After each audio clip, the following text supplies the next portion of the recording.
This year's Walk for Hunger will take place on Sunday, May 3rd. And to tell us about the fundraising event and the services being supported is our guest, the Executive Director of Project Bread, Ellen Parker. Thank you very much for being with I'm us, so Ellen. happy to be here, Chris. Ellen, talk about the history here, because this started back at a time when hunger was a few people's problem, and it was just about pantries, and things have changed since then.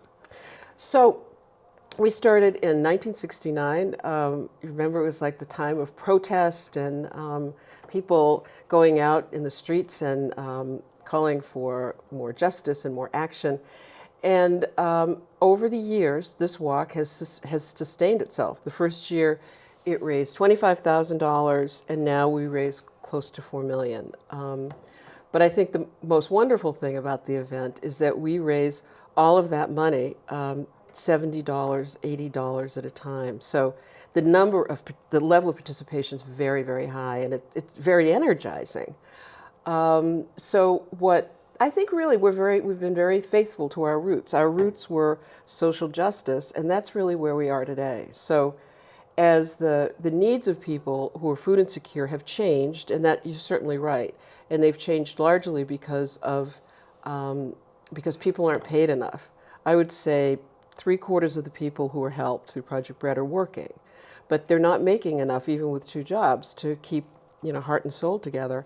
So as we work on programs that will, like Universal School Breakfast, that will support families, at the same time, we really take a stand on the minimum wage that needs to be increased. We make the connection with the environment and health and public health. So we've always been we've had our roots in social justice, and that theme in different ways emerges year after year. Well, you also have a change in branding too, because it's called a fresh approach to hunger, to solving hunger. What's the fresh part about? Well, I'd say the fresh part has 2 levels of meaning. One part of the fresh is a health part, that we know that cooking fresh, buying fresh is better for people. Whole food is better for people. And the other meaning of fresh for us is that we're unlike any other organization that does anti-hunger work in the country. I mean, we literally are. There's literally no one in the country that does the work we do. And I tie it right back to the fact that we are citizen supported. 85% of our budget is privately raised. And so we answer to mothers and fathers and uncles and aunts and religious leaders.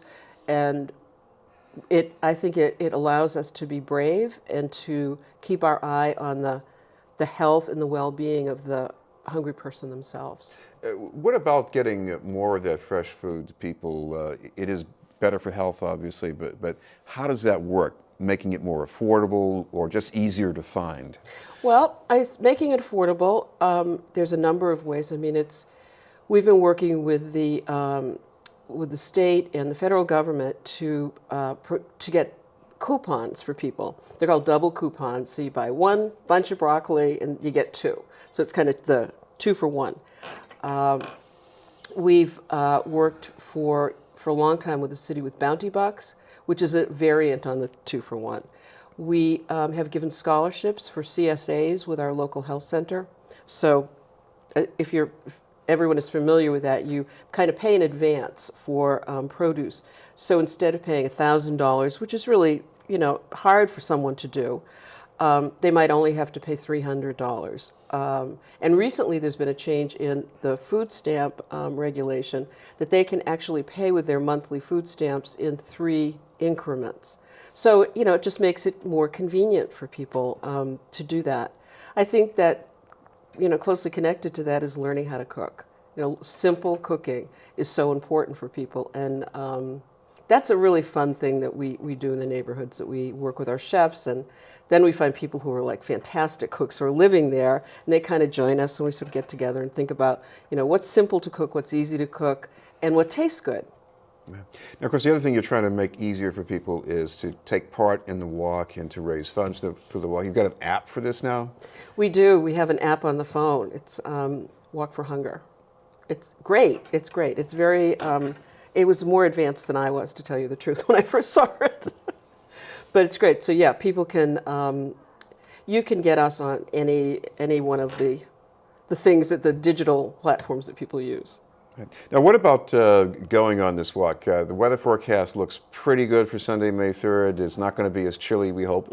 So what's this walk like exactly? Oh, it's great. The other day, somebody described it to me as a pilgrimage, and I thought, wow, I never thought of it that way.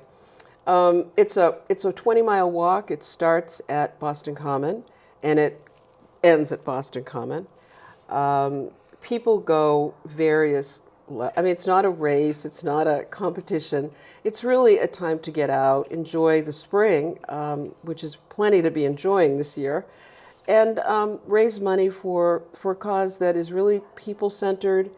And we're not hung up on structure. We're focused on people, and we try to respond to what hungry people want. And I think they want market-based solutions.